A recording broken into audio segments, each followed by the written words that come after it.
মানবজাতির মুক্তির জন্য জীবন ও কর্ম উভয় জীবনে মানুষজন সফল হতে পারে সেজন্য প্রচেষ্টা করে গেছেন, সেজন্য নির্দেশনা দিয়ে গেছেন সেই রাসূলের প্রতিকূল বর্ণনাতে আমরা একবার সাল্লাল্লাহু আলাইহি ওয়াসাল্লাম। সবাই ধারাবাহিক গত সপ্তাহে আমরা আলোচনা শুনছিলাম আশুরা সম্পর্কে। আশুরার ফজিলত সম্পর্কিত আলোচনা আমরা শুনছিলাম। আজকে সে আশুরার দিন। এই আশুরা সম্পর্কিত অনেক ফজিলত, অনেক ভ্রান্তি, অনেক কিছু সমাজের ভিতরে বিদ্যমান রয়েছে। তো সকল ভ্রান্তি, সকল ভুল সংস্কার থেকে আমরা আমাদের সমাজ, আমাদের রাষ্ট্র মুক্ত থাকতে পারে। এই জন্য রবের কাছে দোয়া করতে হবে, নিজেদের চেষ্টা এবং প্রচেষ্টা অব্যাহত রাখতে হবে এবং অপসংস্কৃতিগুলো মানুষের কাছেও উপস্থাপন করতে পারবে। দুঃখের বিষয় হলো, সত্য হলো, যদি কোনো অপসংস্কৃতি আমাদের স্বার্থের অনুকূলে না হয়, তাহলে আমরা সেগুলোকে কি করি, ছেড়ে দিই। আর যদি স্বার্থের অনুকূলে চলে আসে তাহলে ধরে না। এই হলো আমাদের কুসংস্কার, যে সব কুসংস্কার, সেটা আমার স্বার্থ অনুযায়ী হোক অথবা স্বার্থ বিরোধী হোক, যেটাই হোক, কুসংস্কার যেটা ইসলাম যেটাকে সেটা ত্যাগ করতে হবে। এটাই হলো একটা মুমিন ও মুসলিমের প্রকৃত নিজের বিশ্বাস, আকীদায় মানা হওয়া উচিত। সময় থাকলে সব থেকে আশ্চর্য বিষয় হলো, আমরা যে দুদিনটা বলি, একটা কথা আমরা শুনে আসি, সেটা হলো যদি আশুরা যদি শুক্রবার হয় তাহলে শুধু কি আলোচনা। আজকে তো শুক্রবার, আজকে আশুরা, তারপরে সব পৃথিবীর সবকিছু তার নিজ গতিতেই চলতেছে, তাহলে বোঝা গেল এই কথাটা সত্য নয়। এই কথাটা কি সত্য নয়? এরকম অসংখ্য কথা সমাজের ভিতরে বিরাজমান। আজকে হাই হাসান হাই সাই বলে আপনি দেখবেন যে এই বিহারিরা যারা আছে আমাদের শহরের মধ্যে, তারা দেখবেন যে কি পরিমাণ বেশি সরকারকে তারা কত কিছু করবে আজকে। কিন্তু আপনাদের কাছে আমি বলি, এই যে মহররম মাসের যে আশুরা যে ফজিলত, এই ফজিলত হয়েছে এটা রাসূল এবং আল্লাহ বলার কারণে, নাকি তারা চলে যাওয়ার পর? আশুরার যে ফজিলত, এটা রাসূল বলেছে, আল্লাহ বলেছে, তাই তো এর ফজিলত হয়েছে। এখন আপনাদের কাছে আমার বক্তব্য হলো, যদি রাসূল বলে থাকেন, আল্লাহ বলে থাকেন, এজন্যই যদি এই দিনের ফজিলত হয়, তাহলে হাসান হুসাইন তারা কি মারা গেছে রাসূলের জীবন দশায়, এটা রাসূলের মৃত্যুর পর। তাহলে এই হাসান হুসাইনের ফজিলত এর ভিতরে কি কারণ আসে? হাসান হুসাইনের ফজিলত এই দিনে কোনোভাবে আসে? কোনোভাবে কিন্তু আসে না। হ্যাঁ, হাসান হুসাইনের প্রেক্ষাপটে আমরা আলোচনা করবো, এই দিনের ঘটনা, কিন্তু এই দিনের বিশেষত্বের জন্য সেই ঘটনা কিন্তু না। যে ফজিলাতগুলো আমরা আলোচনা সপ্তাহে করছি, ওটাই হলো প্রকৃতপক্ষে মহররমের ফজিলাত। এবং ওই কারণেই আজকে আমরা অনেকেই বসে আছি, গতকালকেও ছিলাম, গতকালকে তারা থাকতে পারেন, আগামীকাল থাকবো, কিন্তু ওইটা ফজিলাত কিন্তু হাসান হুসাইনের কারণে। যে হাসান হুসাইন, হুসাইন যেহেতু সে পানি পান করতে পারে না, খাবার খাইল না, সেই কষ্ট ওকে ধারণ করে আমরা না খেয়ে থাকবো, বিষয়টা এমন। তো সময়টা আসবে, আসুন তাহলে আমরা এই হাসান হুসাইন বা কারবালার যে ঘটনা, এই ঘটনা আমরা দুইটি কথা শুনি। প্রথম হলো হযরত হুসাইন রাদিয়াল্লাহু তাআলা যখন তিনি এখন উপায় যাবেন কি যাবেন না, এই নিয়ে তিনি দ্বিধাদ্বন্দ্বের ভিতরে পড়েছেন। তখন তিনি তার একটা চাচাতো ভাই ছিল, তার নাম ছিল মুসলিম ইবনে আকিল। এই চাচাতো ভাইকে আগে পাঠাই দিয়েছে যে তুমি কোফায় চলে যাও, কোফায় যে সেখানকার অবস্থা তুমি বোঝো, পর্যবেক্ষণ করো। যদি মনে হয় যে তারা যে প্রতিশ্রুতি দিচ্ছে, তারা যেটা বলছে, বাস্তবেও আমি যাওয়ার পরে সেটা ঘটবে, সেটা হবে, বাস্তবায়িত হবে, তাহলে আমি সব পরিবারে সেখানে যেতে প্রস্তুত।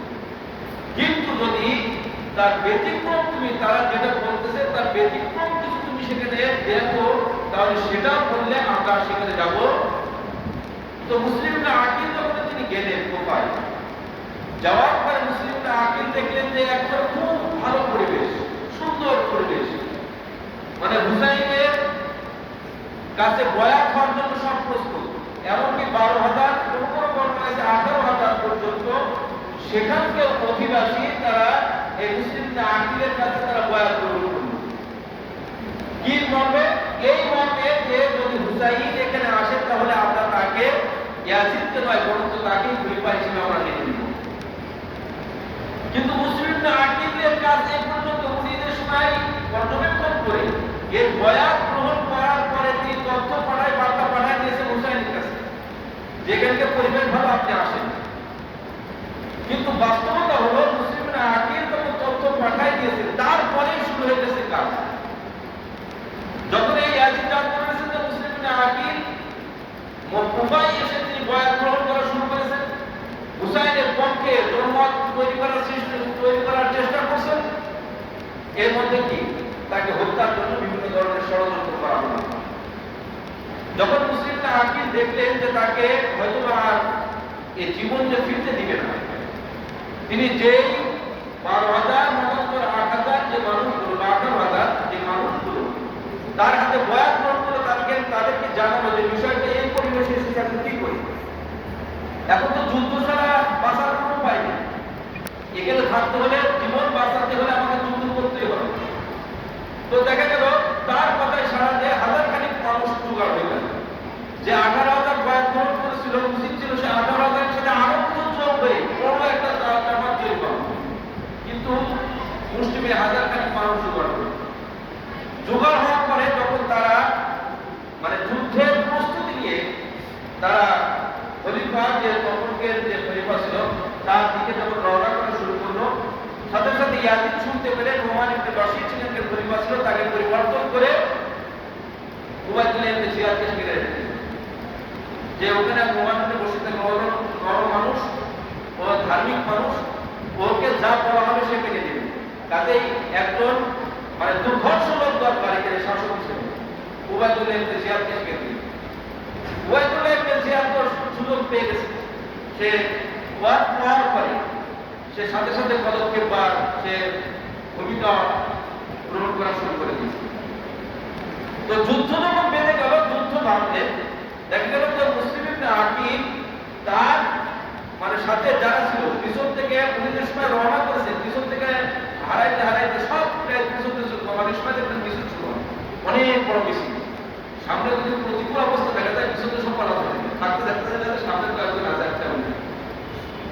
তো পিছনে যখন যুদ্ধ শুরু হবে তখন দেখলেন যে মুসলিমরা আকিল দেখলেন তার পিছনে 45-50 জন লোক আছে। যুদ্ধ শুরু হওয়ার পরে সে দেখলো যে আমি মাত্র একা, কোন রকম হাত পাকে রেখেছে। ওখান থেকে পালায় এক বুড়ির ঘরে তিনি আশ্রয় দিলেন, কিন্তু বুড়ি হলো সেই উবাইদুল্লাহ ইবনে জিয়াদের হিতাকাঙ্ক্ষী।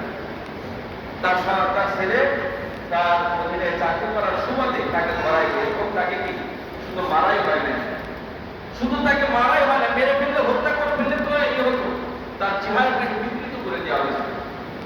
এই যে চেহারা বিকৃত করার ইতিহাস, এটা উবাইদুল্লাহ ইবনে জিয়াদ এবং সহ তার সাথে যারা ছিল ইয়াজিদ যারা ছিল এদের হলো মানে মূল কাজই হলো যে হত্যা করলে হবে না, তাকে বিকৃত করতে হবে।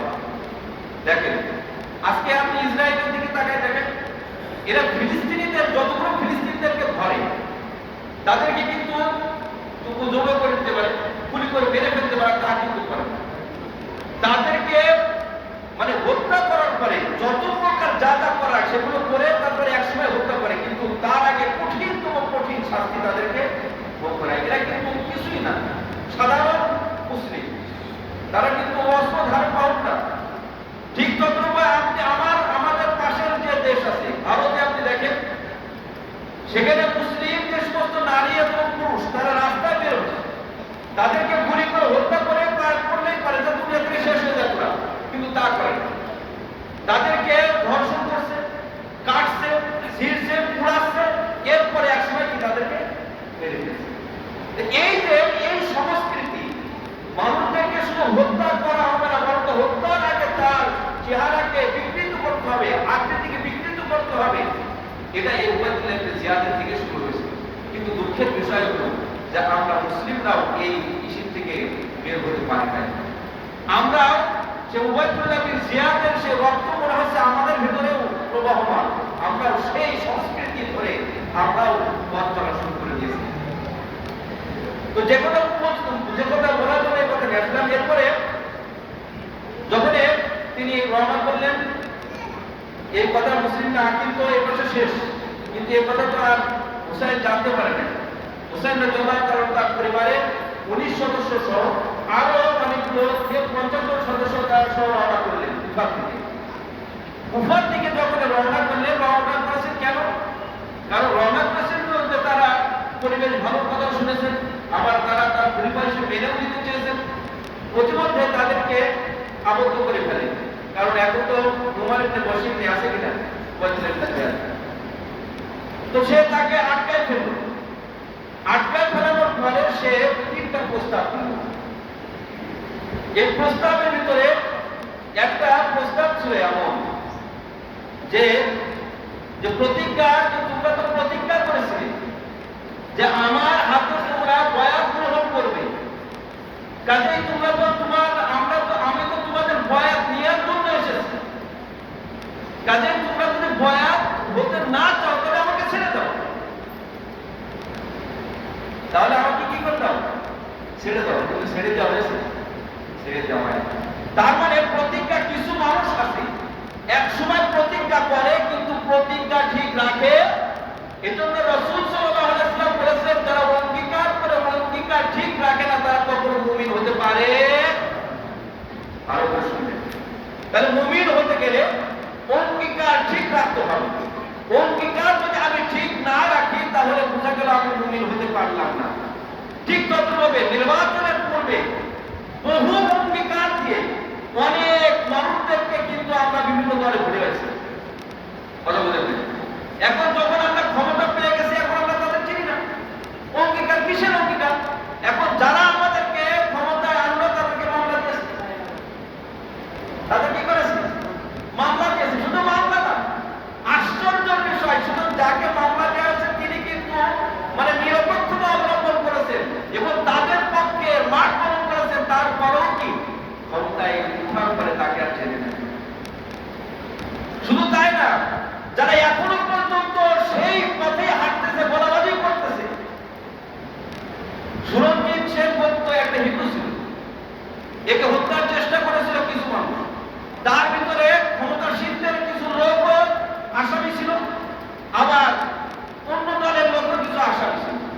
দুঃখের বিষয় হলো, সত্য হলো যে ক্ষমতাসীন তারা তাদের নিজের দলের লোকগুলোকে কিন্তু সেফ জোনে নিয়ে চলে গেছে, কিন্তু আর একজন ছিল, সেও কিন্তু নির্বাচনে তাদের পক্ষ অবলম্বন করেছিল, তাদের পক্ষে কাজ করেছে, এখনো তাদের পক্ষে কাজ করে গেছে, কিন্তু তার ফাঁসি রায় হয়েছে। তার ফাঁসি দিয়ে গেছে, কারণ সে হলো হুজুর, কারণ সে হলো হাফেজ। সম্মানিত হাজরিন, এই যে অঙ্গীকার ঠিক রাখতে পারি না, অঙ্গীকার ঠিক রাখতে পারছি না, সুতরাং আমরা এমন সমস্ত মানুষের সাথে আমাদের মিলা দরকার, চুক্তিবদ্ধ হওয়া দরকার, দলবদ্ধ হওয়া দরকার, যারা অঙ্গীকার ঠিক রাখে। সুতরাং যারা অঙ্গীকার ঠিক রাখতে পারে না, কোন মুসলিম, কোন মুমিন তাদের সাথে যোগসূত্র করতে পারে, এটা কিন্তু এই জায়গা থেকে আমাদের শিক্ষা। হুসাইনের সাথে তারা কুফাবাসীরা অঙ্গীকার ঠিক রাখে নাই, সুতরাং আমাদের সাথেও তারা অঙ্গীকার ঠিক রাখে না। তাদের থেকে বিচ্ছিন্ন হওয়াটা এখন আমাদের সময়ের দাবি। নাই সেদিন বেশি দূরে নয় যেদিন আমাদের সকলকে সমান তালে পাঠ করবে। সম্মানিত হাজরিন, এরপরে তিনি বলেছিলেন, হুসাইন রাদিয়াল্লাহু তাআলা আনহু তিনি বলেছিলেন যে শোনো, তোমরা আমাকে ছেড়ে দাও, আমাকে ছেড়ে দাও। যদি তোমরা চাও যে আমি কুফায় যেতে পারবো না, আমি কুফায় যেতে রাজি না, আমি কুফায় যেতে চাচ্ছি না, আমাকে ছেড়ে দাও, আমি আমার মদিনায় ফিরে যাই।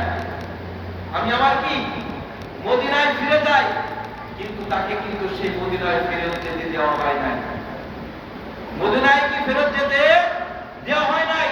ইতিমধ্যে আপনারা অসংখ্য ঘটনা ইউটিউবে দেখেছেন। ভারতের ভিতরে অসংখ্য মুসলমানদেরকে জোরপূর্বক জয় শ্রীরাম বলতে বাধ্য করা হচ্ছে, কিন্তু বললেই কিন্তু তাদেরকে ছাড়া হচ্ছে না। প্রাথমিকভাবে তাকে ছেড়ে দিয়ে একটু পরে আর এক বাহিনী তার পেছনে আছে, ওরা তাকে কি ঠিকই দুনিয়া থেকে বিদায় করে দিচ্ছে। দাজ্জাল আসলে হুবহু এই কামটাই হবে, দাজ্জাল আসলে হুবহু এই কামটাই হবে। কিন্তু দাজ্জাল এসে বলবে যে তোমরা আমাকে রব হিসেবে মেনে নাও। যারা রব হিসেবে মেনে নেবে, তাদেরকে জান্নাত দিবে, কিন্তু আসলেও সেটা জান্নাত না, ওটাই হলো জাহান্নাম। এবং যারা তাকে রব হিসেবে মানবে না, তাদেরকে কিন্তু হত্যা করা হবে। তারপরে কেউ মুসলিম যে কেউ সেদিন বাঁচতে পারবে না, দাজ্জালের কাছতেও পারবে না। বর্তমান দাজ্জালের মিশন যারা বাস্তবায়ন করার জন্য ইহুদি এবং হিন্দু ধর্মাবলম্বীরা ইসকন সদস্যরা করে যাচ্ছে, এদের হাত থেকেও কোনো মুসলিম বাঁচতে পারবে না, তাদেরকে জবাই করাই হবে। কাজেই যতক্ষণ পর্যন্ত আপনার ঈমান ঠিক থাকবে, ততক্ষণ পর্যন্ত আপনি ঠিক থাকবেন। আপনি ঠিক থাকবেন তো আপনার জান্নাত ঠিক থাকবে। আর যদি আপনি মনে করেন যে আমার ঈমান চাই রাখাতে সমস্যা হয়, আমার হতে তো পারছে, তাহলে আপনার এগুলো সব শেষ হয়ে যাবে। সম্মানিত হাজিরের জন্য আমাদের এখান থেকেও সতর্ক হওয়া দরকার। আর একটা জিনিস হলো, সদ্য ঘটার এই যে আমাদের সুমনপুরে একটা সংসার চলতেছে, আশ্চর্য হবেন, বুঝবেন এই ইতিহাস থেকে। ইতিহাস আপনাদের বলার চেষ্টা করছি এজন্য, সেখানে একজন হাফেজ সংসদ সদস্য, তিনি ভারতেরই সংসদের বিভিন্ন রেফারেন্স দিয়ে তিনি বলতেছেন যে শোনেন, মাদ্রাসাকে ব্যাপারে যে আপনারা যে ন্যারেটিভ তৈরি করছেন এটা সত্য নয়, এটা যে সত্য নয়, এটা আমার বই, আমার বক্তব্য শোনার দরকার নেই। আপনাদের যে সমস্ত হিন্দু পণ্ডিত ইতিপূর্বে চলে গেছে, নেহরু চলে গেছে, আপনি তার লিখিত বই পড়েন, গান্ধী চলে গেছে, তার লিখিত বই পড়েন, হান্টার চলে গেছে, তার বই পড়েন। এরকম অসংখ্য হিন্দু যারা লেখক আছে, তাদের ইতিহাসের বইয়ের উদ্ধৃতি দিয়ে তাদেরকে বলছে যে এই সমস্ত জায়গায় দেখেন কি পরিমাণ মুসলিমদেরকে হত্যা করা হয়েছে। ভারত জয়ের জন্য ব্রিটিশ বিতরণের ক্ষেত্রে মুসলিমের ভূমিকা সব থেকে বেশি ছিল। শুধু একদিনে ৫৩,০০০ আলেমদেরকে ফাঁসির কাছে ঝুলায়, গাছে গাছে ঝুলায় তাদেরকে মারা হয়েছে। তাদের দেশপ্রেম যদি থাকে তাহলে মুসলিমদের ছিল, দেশের যদি জীবন দেয় তাহলে মুসলিমরাও দিয়েছে, কিন্তু তার কথা কিন্তু কেউ শুনে নাই। যখনই সে এই ভারতীয় পুরাতন ইতিহাস তুলে ধরার চেষ্টা করেছে, মুসলমানদের অবদানের কথা তুলে ধরার চেষ্টা করেছে, সব ভট্টগোল বাজায় দিয়েছে, তার বক্তব্য শুনবে না, বক্তব্য দিতেও দিল না। তার মানে এখান থেকে বোঝা যায়, প্রমাণিত হয়, আল্লাহ যে বলেছে লা তাত্তাকিযুল ইয়াহুদ ওয়ান নাসারা আউলিয়া, খবরদার ইহুদি এবং নাসারা, খ্রিস্টান এবং হিন্দুদেরকে তোমরা বন্ধু রূপে গ্রহণ করো না, ওরা কখনো তোমাদের বন্ধু হতে পারবে না, হবে না। এটাই সত্য, আল্লাহ যেটা বলেছেন সেটাই সত্য। আল্লাহর বাণী ব্যতীত পৃথিবীতে আর কোনো সত্য কথা নেই। সুতরাং এখান থেকে বোঝা যায় যে আমরা যে যতই তাদের তালে তাল মিলায়ে তাদের মন্দিরে যেতে পারি, তাদের সুযোগ সৃষ্টি করে দিতে পারি, তাদের সাথে টিপও করতে পারি, তাদের জন্য সবকিছু করতে পারি, কিন্তু শোনেন, আপনার শরীরে মুসলমান একটা নাম লেগে আছে, কোন ঝামেলার সৃষ্টি হলে আপনাকেও কিন্তু ছাড়া হবে না।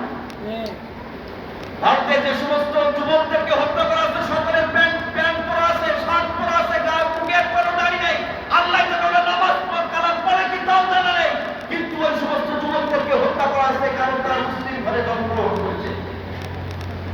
এক সময় তো বাংলাদেশের এইরকম কোন পরিবেশ পরিস্থিতি সৃষ্টি হয়। গতকালকে দেখলাম যে ফরিদপুরে একজন হিন্দু একটা মুসলিম পরিবারের ভেতরে ঢুকে ৩ সন্তান, কন্যা সন্তান সহ তার স্ত্রী ৪ জনকে একই রাতে হত্যা করে ফেলেছে, তারপরে চলে গেছে। এখনো ৩ পরিবার বেঁচে আছে, তার কোনো সমস্যা আছে না, তার কোনো সমস্যা আছে না। কারণ কি, আমরা মনে করছি তাকে যে তুই ও হিন্দু, কিছু বললেই তো আমাকে ক্ষমতার দিকে নামাই দিতে পারি।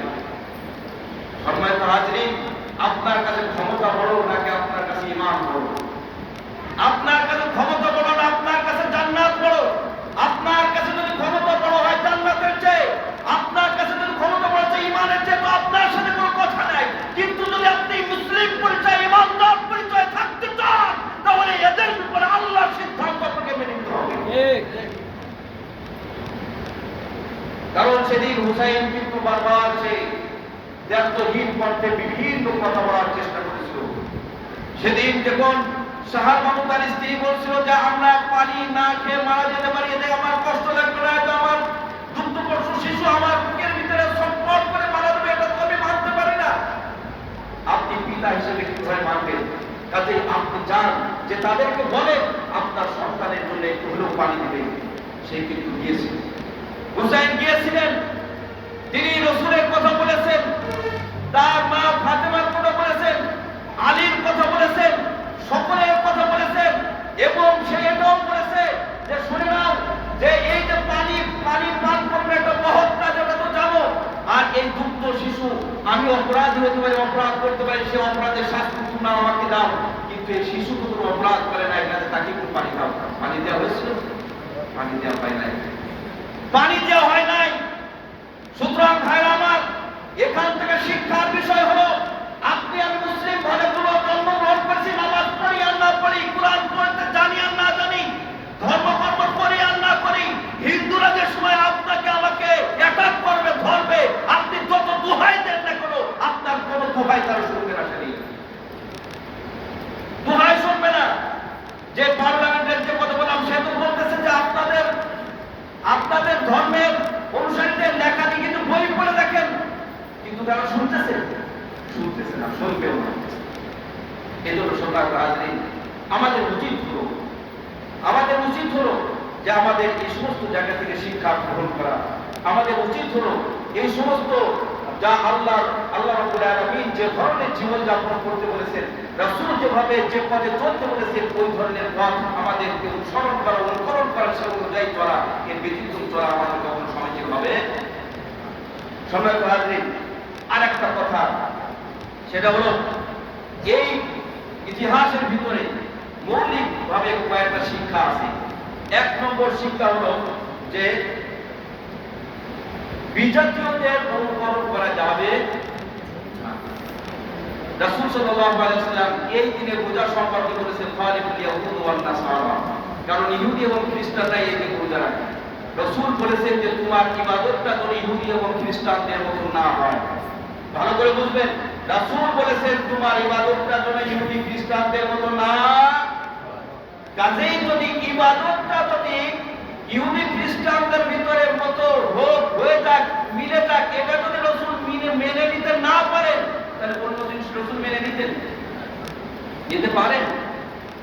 সম্মানিত হাজরিন, কিন্তু দুঃখের বিষয় হলো আমরা আমাদের বিবাহ সাথেও আমাদের পাশ্চাত্য সংস্কৃতি অনুসরণ না করলে আমাদের বিবাহ সাথী হয় না। মুসলমান অনুষ্ঠান, ধর্মীয় অনুষ্ঠান, সেখানেও বিজাতীয়দের অনুসরণ না করলে আমাদের মুসলমানের অনুষ্ঠান হয় না। ওলিমা অনুষ্ঠান, এটাও একটা ধর্মীয় অনুষ্ঠান, সে জায়গায় আমাদের বিজাতীয় কালচার অনুসরণ না করলে আমাদের ওলিমা অনুষ্ঠান হয় না। আবার নাম দিয়েছি বৌভাত, আবার কেউ দিয়েছি, কারণ হিন্দুরা বৌভাত বলে, আমরাও কি নাম দিয়েছি বৌভাত। আমরা যে কেমন দাড়ি রাখবো সেটাও বিজাতীয় দিকে তাকায় রাখি। আমরা কেমন বলি রাখবো সেরকম বলিটাও আমরা বিজাতীয় দিকে তাকায় রাখি। চুল কেমন কাটবো এটাও বিজাতীয় রাখবো। নেইমার এই কাটিন, ও কাটিন, হাজারো কাটিন আছে, সেই কাটিন আমরা চুল কাটি। আমরা কি ধরনের পোশাক পরবো সেই পোশাকটাও আমরা বিজাতীয়রা যে ধরনের পোশাক পরে সেই ধরনের পোশাক আমরা পছন্দ করি। আমার রাসূল কি বলেছে, আমার আল্লাহ কি বলেছে, ইসলাম ধর্ম পোশাকের ব্যাপারে কি দৃষ্টিভঙ্গি দিয়েছে, সে কথা আমাদের মানা দরকার, জানারও দরকার। অনুকরণ করতে করতে আমরা একেবারে তাদের পাঁচ আটা গোলাম হয়ে গেছি, কিন্তু তাদের প্রিয় হতে পারি না। কি জন্য একটা জাহেদ নামে একজন বর্তমান সময়ে একজন বড় বুদ্ধিজীবী আছে, বুদ্ধি বিক্রেতা, এমন বুদ্ধি বিক্রি করতে পেরেছে, করে এখন বড় উপদেষ্টা হয়ে গেছে। আমি রাগ করে না, আমি একটা জিনিস দূর করছি, উনি যে এত কিছু ভারতের পক্ষে এত ন্যারেটিভ তৈরি করেছে, ভারতের পক্ষে এত বক্তব্য দিয়েছে, এখনো দিয়ে যাচ্ছে, কিন্তু কিছুদিন আগে ভারত সফরে গিয়েছিল, তাকে কিন্তু ভারতে প্রবেশ করতে দেওয়া হয় না। তার মানে কি সে মুসলিম? ভারত জানে সে মুসলিম, এজন্য তাকে কিন্তু ঢুকতে দেওয়া হয় নাই। এই জিনিসটা আপনার আমার মাথায় রাখা দরকার যে আপনি আমি মুসলিম ঘরে জন্মগ্রহণ করেছি। কাজেই হিন্দুরা কখনো আপনাকে আমাকে কখনো আপন ভাবে, আপনি লেবাসে পোশাকে যত অনুযায়ী বক্তব্য কথাবার্তায় চাল চলনে যতই তাদের অনুকরণ করেন না কেন, আল্লাহ বলে দিয়েছেন যে কখনো তোমাদেরকে তারা প্রিয় আপন ভাববে না যতক্ষণ পর্যন্ত না তুমি ধর্ম পরিবর্তন করো। এটা কথাটা আল্লাহ বলেছেন যে তোমরা যদি তুমি হিন্দু হয়ে যাও, হিন্দু হয়েছে তাদের সাথে যদি করে, তাহলে তোমাকে অল্প বাঁচায় রাখতে পারে, কিন্তু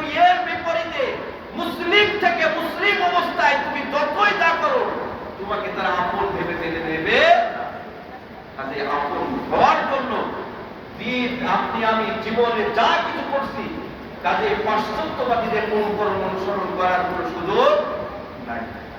রাসূল সাল্লাল্লাহু আলাইহি ওয়াসাল্লাম এরপরও বলেন যে কেউ যদি তার কর্মসাদৃশ্য অবলম্বন করে, মান তাশাব্বাহা বিকওমিন ফাহুয়া মিনহুম, রাসূল বলেন কেউ যদি হিন্দুদের অনুকরণ করে সে হিন্দুর সাথে পরকালে উঠবে, ইহুদিদের অনুকরণ যদি করে ইহুদিদের সাথেই সে উঠবে, খ্রিস্টানদের অনুকরণ যদি করে খ্রিস্টানদের সাথেই সে উঠবে। এখন তাদের সাথে উঠে যদি আপনি তাদের পথে যেতে চান তাহলে আমার কোনো বাধা নেই।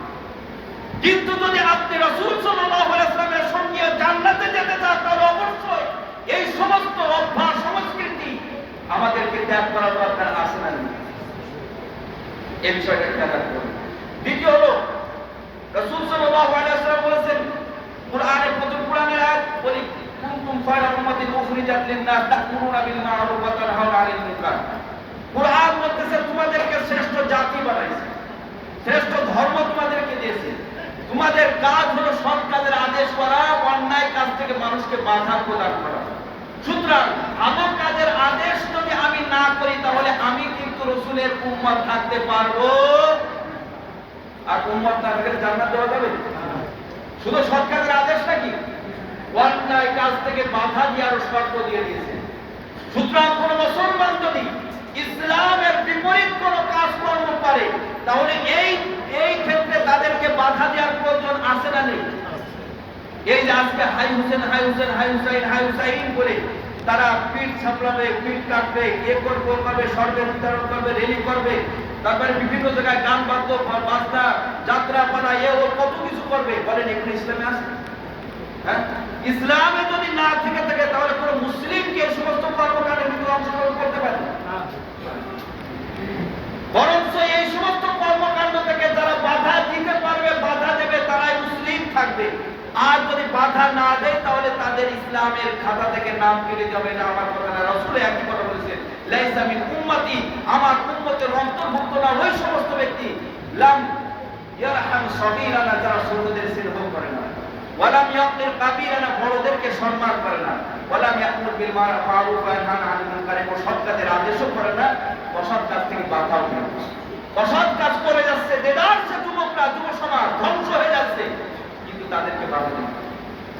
তাদেরকে কি করে না, বরঞ্চ যারা বাধা দেয় আমরা তাদেরকে শত্রু মনে করে বসি। যারা বাধা দেয় তাদেরকে কি মনে করি, শত্রু মনে করি। অসংখ্য ইমামের ইমামতি চলে গেছে, কারণ কি?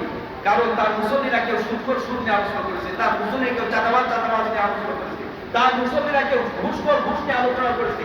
এত কিছু বাদে এগুলো কেন আলোচনা করতে হবে? তার মুসল্লিদের কেউ হয়তো বা তার স্ত্রীকে পর্দার ভিতরে রাখে না, পর্দা নেই, ওগুলো আলোচনা করবে কেন? আর আলোচনা নেই এইরকম। তাহলে অসৎ কাজ থেকে বাধা দেয়া এটা ঈমান এবং রাসূলের উম্মত থাকার একটা পরিচয়, এটা বাধ্য। সুতরাং এই কাজটা যদি আমরা না করতে পারি, আজকের দিনের যত অন্যায় কাজ হবে এই অন্যায় কাজ থেকে যদি আমরা বাধা না দিই, বিরত না রাখি, ফেরায় না রাখার চেষ্টা করি, তাহলে কিন্তু আমরা মুমিন মুসলিম থাকতে পারবো না। সর্বশেষ একটা হাদিস, অনেকগুলো শিক্ষা আছে আমরা শুনতে ইনশাআল্লাহ।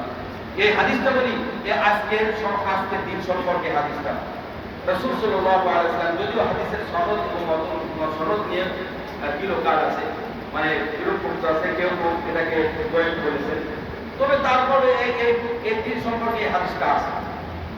যে দিন সম্পর্কে হাদিসটা নেই সেই দিন আমরা রমজান ভরে পালন করি, জামাই দাওয়াত দিয়ে, শ্বশুর দাওয়াত দিয়ে, আরো কত কিছু দাওয়াত দিয়ে একদম গ্যাস প্যাকেটে খাবারের ব্যবস্থা করি।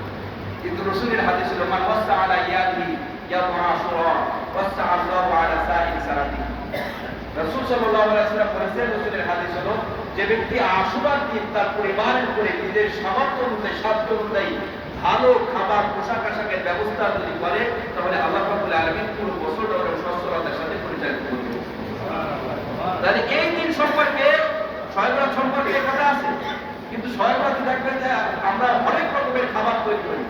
যেদিন ইবাদতের কথা আছে ইবাদত করি না, ইবাদত ছাড়া আর যা তা করা সব করি। আর আজকে খাবারের কথা আছে, আজকে খাবারের কোনো খোঁজ নেই। আজকেও আর ঠান্ডার ভিতরে আমরা ঢুকে যাবো, আজকে ডেলির ভিতরে আরো হাই হুসাইন করে। আবার এটাও আছে যে এই হুসাইনের এই পদমর্যাদা পাওয়ার জন্য, বরকত পাওয়ার জন্য আবার ছোট বাচ্চাদেরকে খালি পায় সেখানে নিয়ে যেতে হবে। খালি পায় কি সেখানে, এটা আর এক সেখানে। এরকম সব অসংখ্য এলোমেলো কথা সমাজের মাঝে বিরাজমান।